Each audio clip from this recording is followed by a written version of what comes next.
Rita.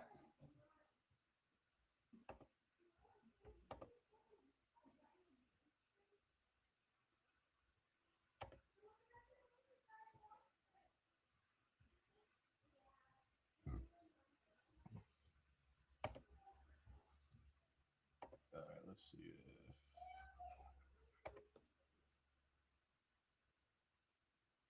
the Mac. Return of the Mac.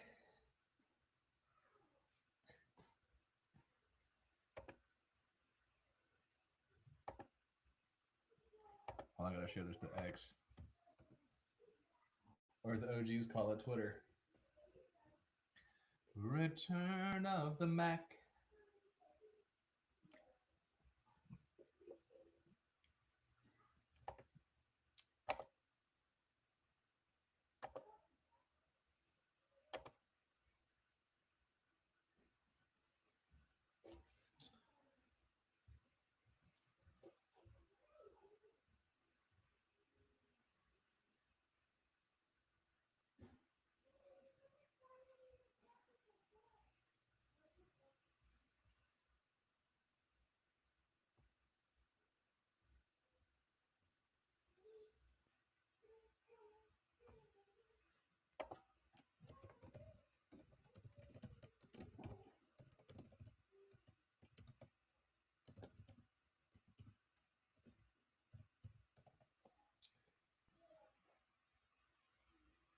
Peter, what's cracking? Natasa?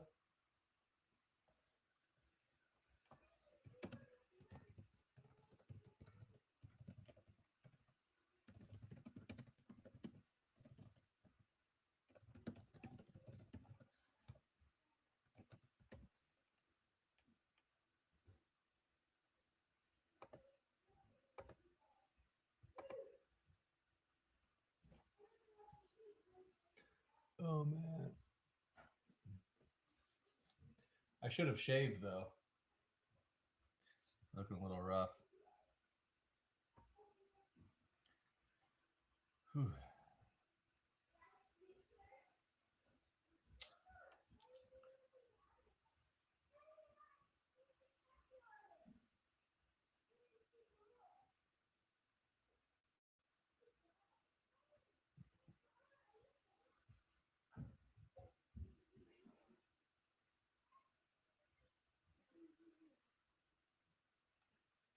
What's up, New Medicine?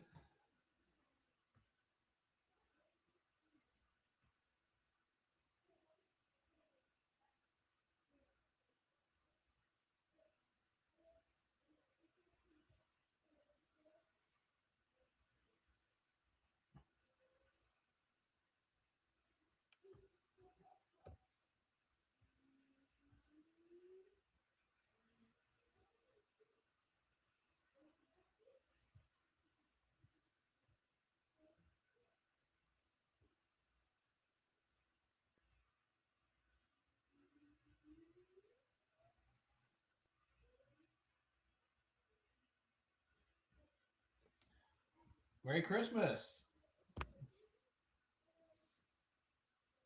Merry freaking Christmas. Did you have a good one?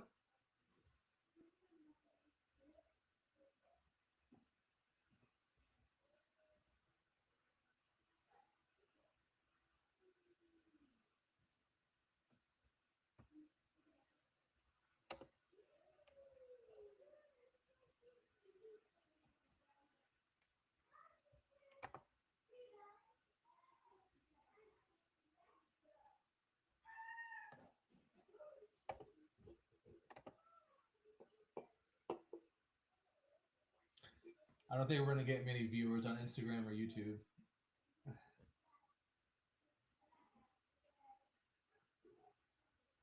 Not with the holidays. Spinning my wheels. That's what we do around here.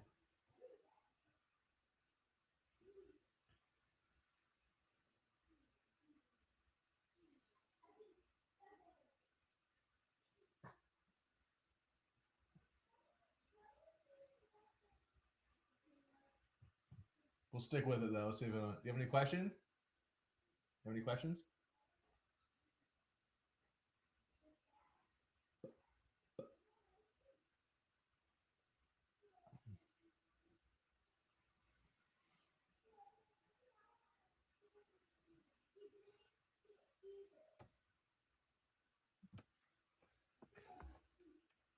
What's up, Lotush?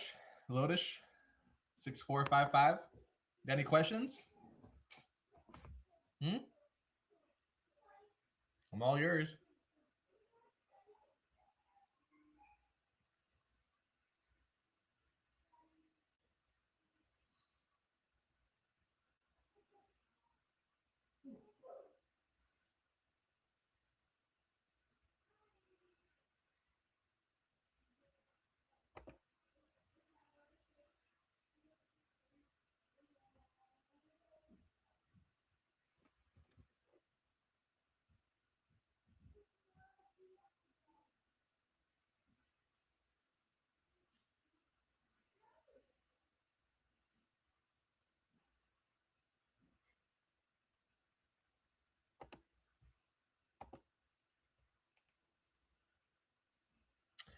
Best supplement for autistics.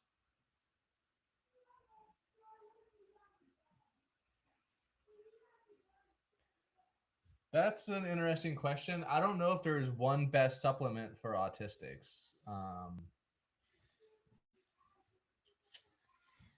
The best supplements have multiple ingredients, anyways. So maybe Cell Restore, maybe try, maybe TMG. That's a good one for autistic people. But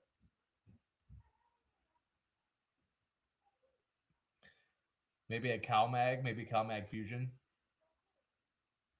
It's hard to say.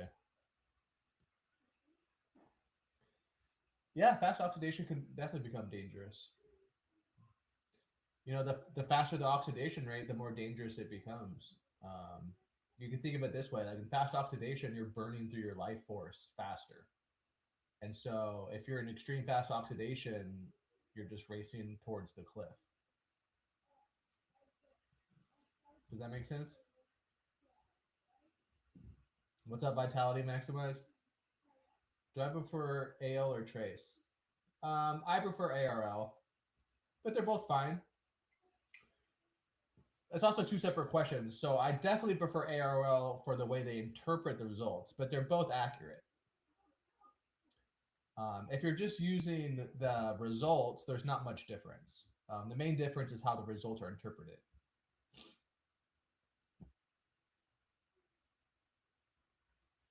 But I generally prefer ARL just because I think their charts are easier to read.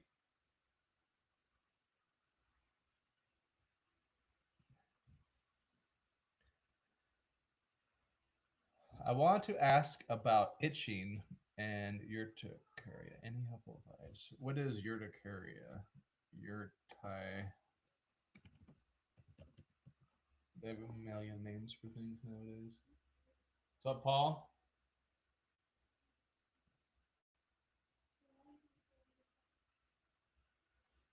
You sold your silver? Um, I would start. I'm a crazy person, but I would like to think that I'm usually ahead of the ball game. So, Paul, if you go back, I was saying 4 years ago when Bitcoin was at near its top last cycle at like 60K, I said silver was a better buy, and I was right. Um, I think that you should be slowly rotating your silver into undervalued altcoins. Okay. So the easiest one is Ethereum. I would recommend that you start scaling out of your silver. Don't sell all your silver. I wouldn't sell more than half of your silver, no matter what, just because it's good to remain diversified, and you never know what's going to happen. There's always a 1% chance something breaks and silver goes to infinity. You know what I mean? Not literally, but you know what I'm saying.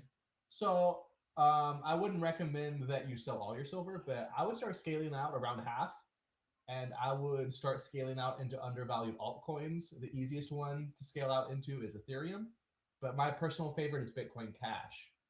Okay. My prediction is still that Bitcoin Cash will someday flip Bitcoin. Okay. And you can see that Bitcoin Cash is starting to gain strength and it's starting to outperform most altcoins and it's back into the top 10 almost. Okay. Let's see here. What's the best way to help eliminate heavy metals from a 2-year-old? Well, for a child that young, the most important thing is the supplements, actually. You know, the younger they are, the less important the diet is. Okay.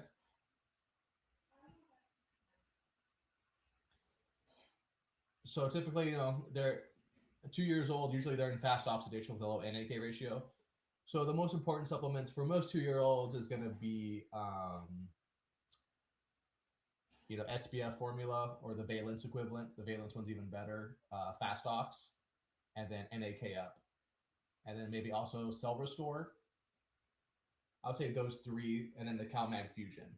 So the best way to help eliminate heavy metals from a 2-year-old is around 4 to 5 supplements. Okay. You can also give them a little bit of vitamin D and fish oil, but they don't need those ones as much, especially if they eat sardines. 2 years old, they usually start eating sardines if they usually like them. But yeah, the best way is for follow the diet the best you can. I appreciate it, Paul. I know I don't talk about that financial advice stuff as much anymore because, well, I've been in crypto a long time, and a lot of people just get burnt because first of all, people don't listen to me when it comes to things like crypto. So they take too much risk, they panic sell, they lose their keys. And I realized that it's just not for the average person, especially you have to understand my audience. A lot of these people are sick, they have brain fog, and they're looking to heal themselves. And most people way overestimate their ability to manage markets. And so they end up just getting wrecked. And so I don't talk about it anymore just because if people did listen to me, like you probably did, Paul, you'd be doing great. But most people don't listen. And then I tell them to buy something like Bitcoin Cash, right? Instead, they go around the risk curve and they start buying like way low cap coins that end up going to zero, and they don't have a long term view, and they don't wait around. Same thing with silver. They don't wait long enough. The best trades take years. Okay, and time is leverage. Okay, time is leverage.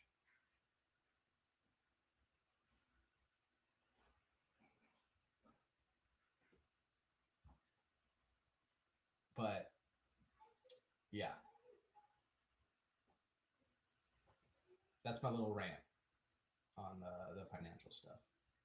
Okay, most people just and the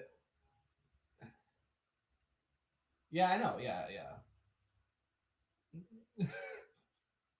Glad you understand, Paul.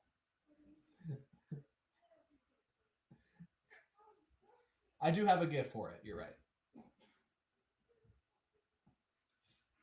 Um, let's see here. Not to like toot my own horn.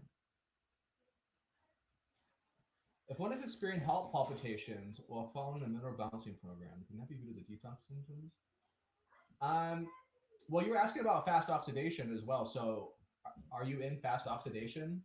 Heart palpitations are definitely more of a fast oxidizer problem. It is a sign that maybe your NAK ratio flipped or something. If you're taking too much NAK up.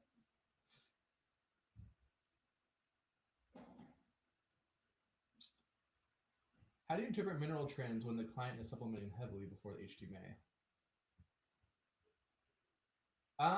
Well, the test is the test, no matter what. So, what they were doing before the test doesn't matter too much because even if the supplements were skewing the test, you're still going to have to use that test in order to get them back on the right track. Does that make sense?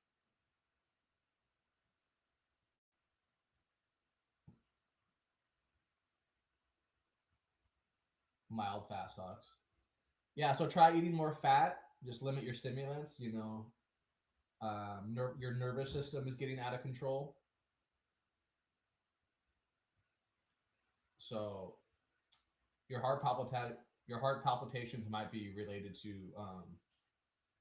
like a mild panic attack. Because what happens is you notice that your heart rate's increasing, and then that brings more anxiety because you have anxiety about your heart palpitations, and then that makes it worse, and it's like a negative feedback loop. Okay, I'll get back to you guys. I'm gonna answer some questions from the YouTube. Okay, let me look up urticaria here. Hives. You know, a lot of times these skin conditions, itching, and the urticaria, however you pronounce it, that's just going to be a copper imbalance. Um,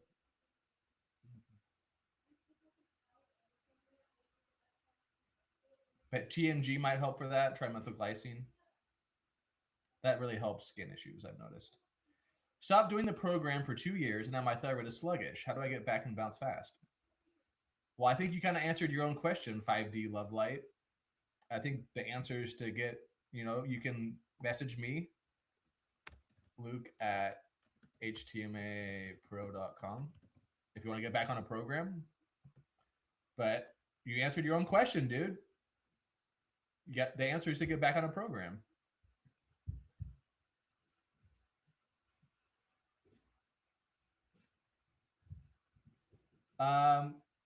Is it healing reaction or red flag? Or are you on a program?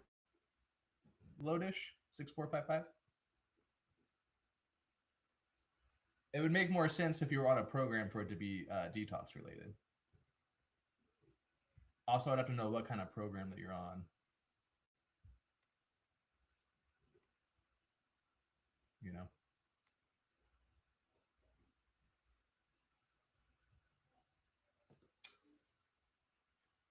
Okay. At what point do you stop pushing magnesium, even if symptoms suggest deficiency?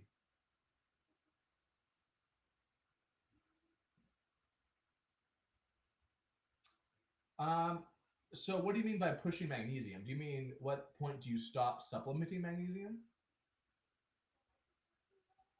I'm not sure what you mean. Pushing out like into the hair? What mineral ratios do you prioritize correcting first in high aluminum patterns? High aluminum has no effect upon how you do a program.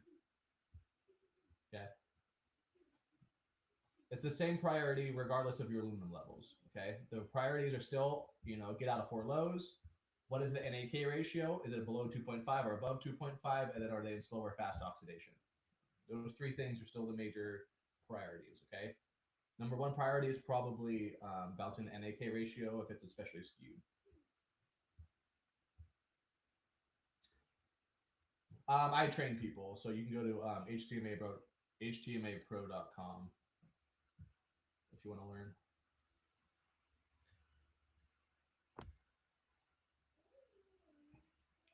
What HTMA patterns makes you hold off on detox entirely? Probably the biggest one is probably 4 lows, and then followed by a really low NAK ratio, especially if the NAK ratio is below 1. But really, if it's below 1.5, you're probably not going to detox as much.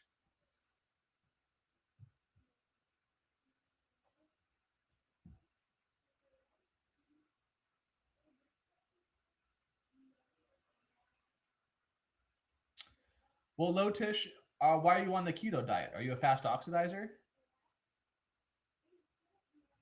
Because it sounds like you're a slow oxidizer because you're taking slow ox. So if you're a slow oxidizer, you should not be on the keto diet.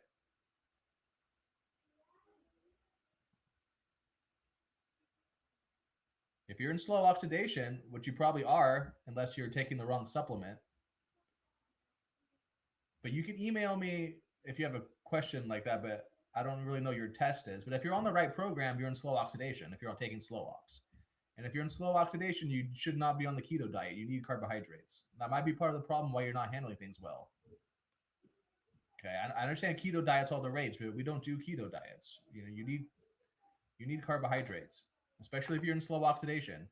Keto diet is more of a fast oxidizer diet. Okay. Yeah, for sure the four lows.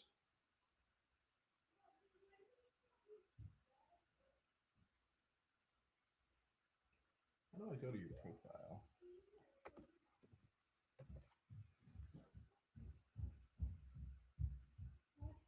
But yeah, I would say the four lows and then a low NAK ratio, especially if it's like one or lower, but really below 1.5.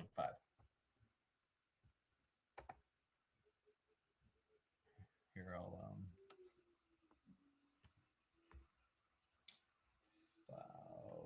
tune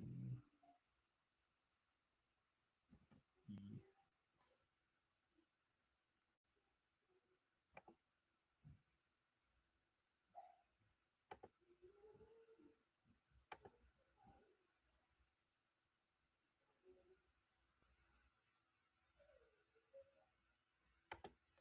Did I follow you, Fal? Found me? I don't know how to say your name. Sorry. Oh yeah, if you were trained by Eric Malter, our approach is different.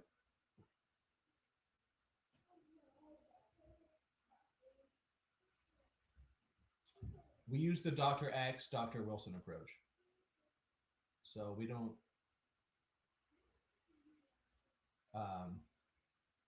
which I think is superior, you know, to be perfectly honest. Yeah, extra silica can especially make you detox more aluminum.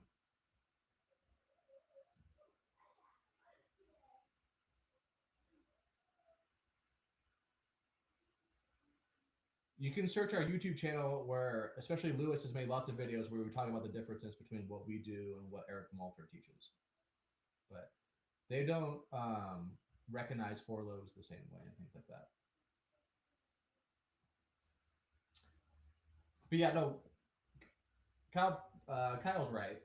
Yeah, the silica does cause more detox symptoms. Keep in mind though, there's quite a bit of silica in the CalMag Fusion. There's also silica in certain forms of sea salt. There's silica in green beans and blue corn. There's also silica in certain types of water, like Fiji water.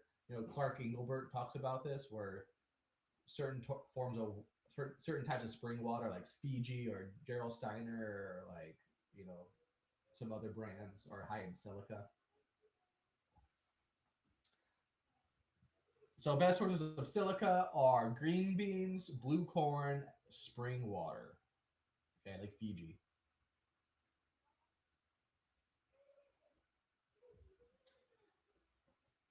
Yeah, if you want to be additionally trained by the way that I do it, you can go to that same link, htmapro.com.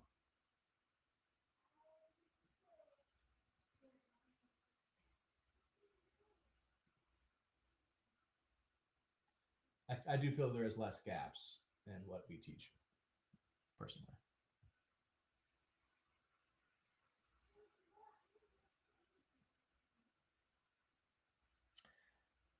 Lotish, if you don't feel well with carbs, you still probably need a little bit of carbs.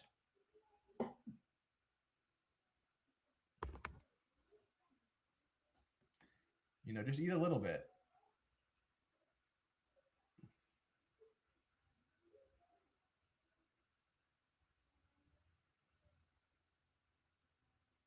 It's hard for me to say Lotush because I don't know your hair test or your history and anything like that. In my experience, the best supplement for skin sort of stuff is trimethylglycine. You've been taking the TMG. You can try the Cell Restore from Valence.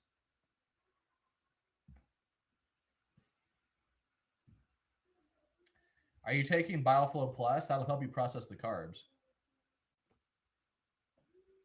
What's up, healthy coach? Let's see. Did I miss any? Did I miss any questions?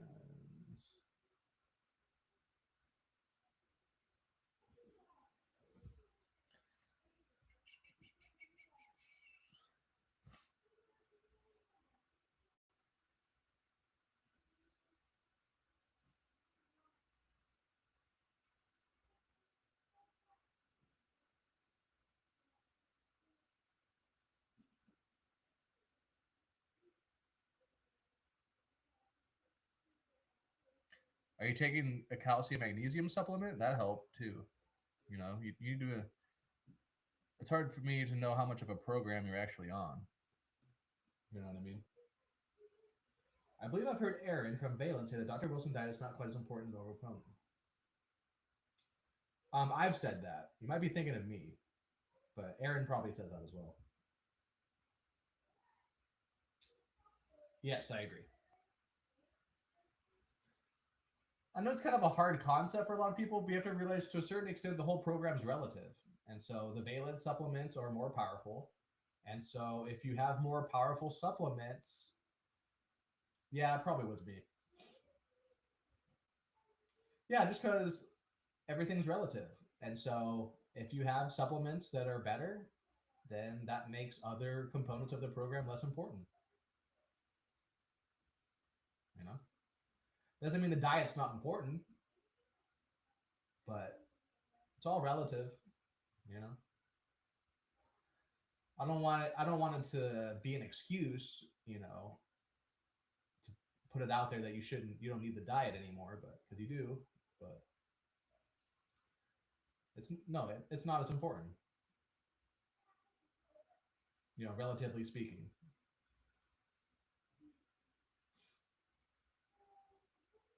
But now that we have the better supplements and everything, probably more important for a lot of people than it used to be is the pulling down exercise. Because the valence supplements also make things like coffee enemas not as important. You know, but no supplements will replace that. So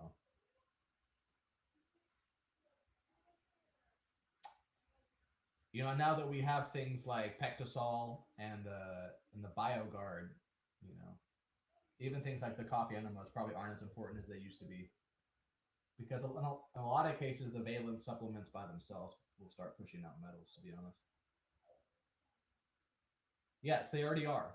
The new Endomet CalMag is better. They went back to a powder.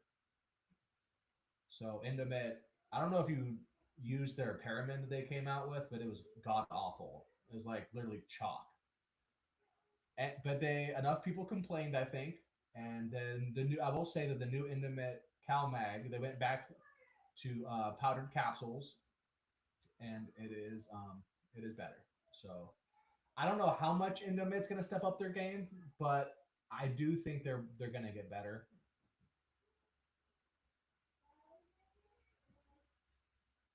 I don't know if they've improved anything besides the Paramin so far, but I would. I mean, they should just do it all across the board. We'll see. I don't know, but yeah, the new Indomit CalMag is better because at the very least it's powder in a capsule, so it's much easily digestible. Because the old Paramin, man, people were just pooping it out. It was going right through people. I'm taking super enzymes from the brand now. Is that bad? No. But the BioFlow Plus from Valence is better. Yeah, GB3 sucks compared to BioFlow, yeah. But maybe they'll make the GB3 better. And to be fair, part of the reason why GB3 isn't as good is because the FDA made one of the, I forget which ingredient it was, but they made one of the ingredients that made GB3 good. They actually made it illegal. Best time way to take Pectosol? For most cases, people don't need Pectosol as much as they think. The best time to take Pectosol is first thing in the morning on an empty stomach. Yeah, so you just mix it with a glass of water, and then you take it one scoop first thing in the morning. If you're, that's a okay. That's the highest maintenance dose that I'm okay with. One scoop in the morning, empty stomach. I don't really suggest people take more than that, unless they're going through a bad dump and they're limiting a lot of metals, and then they can take like 2 scoops twice a day or something like that.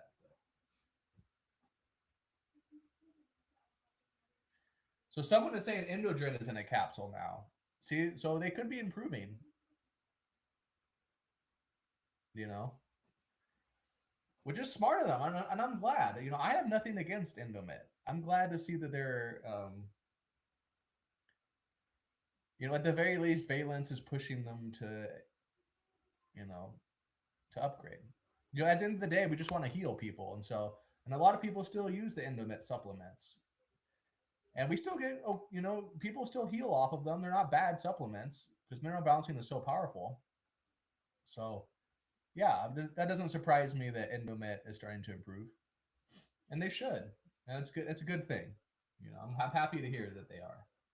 Like I said, the CalMag's definitely better, and that's, if that's true about the Endodrin being a capsule now, then that's also better. And I hope they do that to all their supplements. They're smart, they will.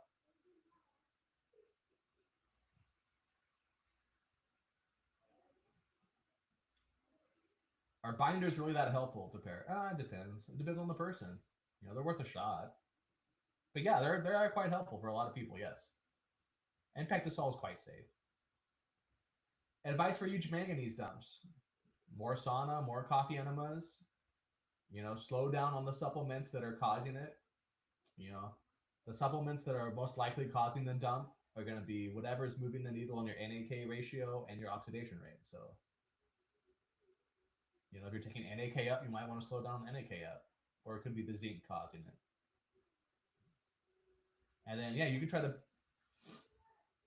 and if that's not doing it, you can try the Pectosol as well, Captain Coins. You know, the Pectosol is best for when you're going through large eliminations. So just take it on an empty stomach with water, first thing in the morning, maybe at night. Take it away from meals.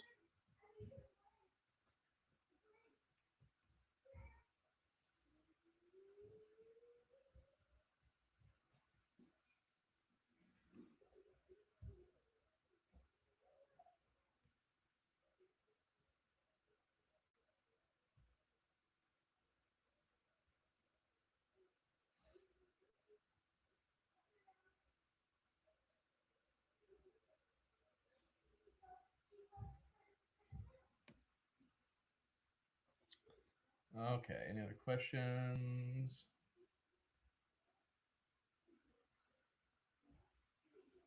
What patterns cause insomnia?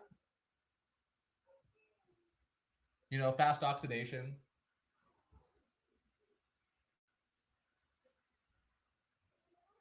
high NAK ratio, four lows. I'll say those top three. Can Tudka be replaced with coffee enema?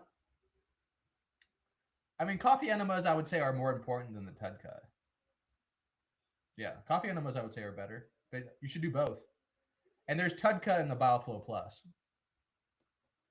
Thoughts on glutathione suppositories? Well, there's, um, coffee enemas themselves already drastically increase glutathione production. So, I mean, it could be, it could be good. Does Cal Pesce like it? I don't know. He might. Is that where you heard about it? But I know that coffee enemas do increase glutathione. So,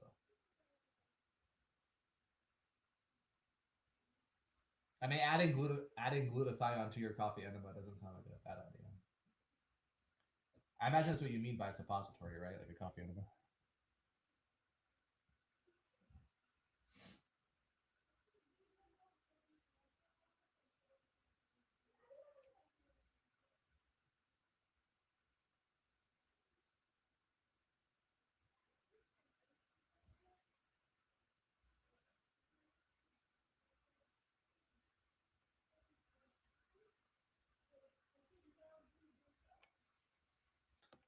All right, guys. Well, I thank you for all your questions.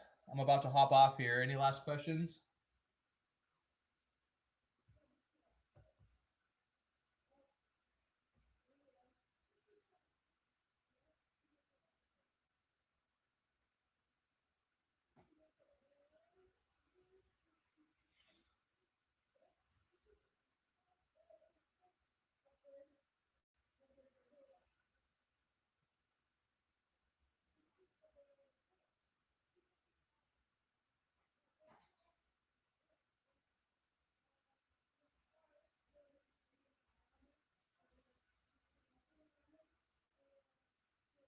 You're welcome.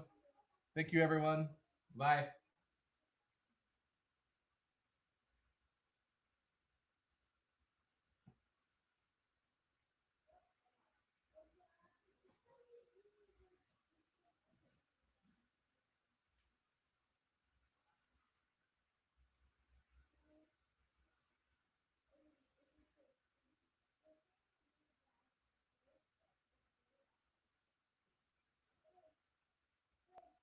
Blessings.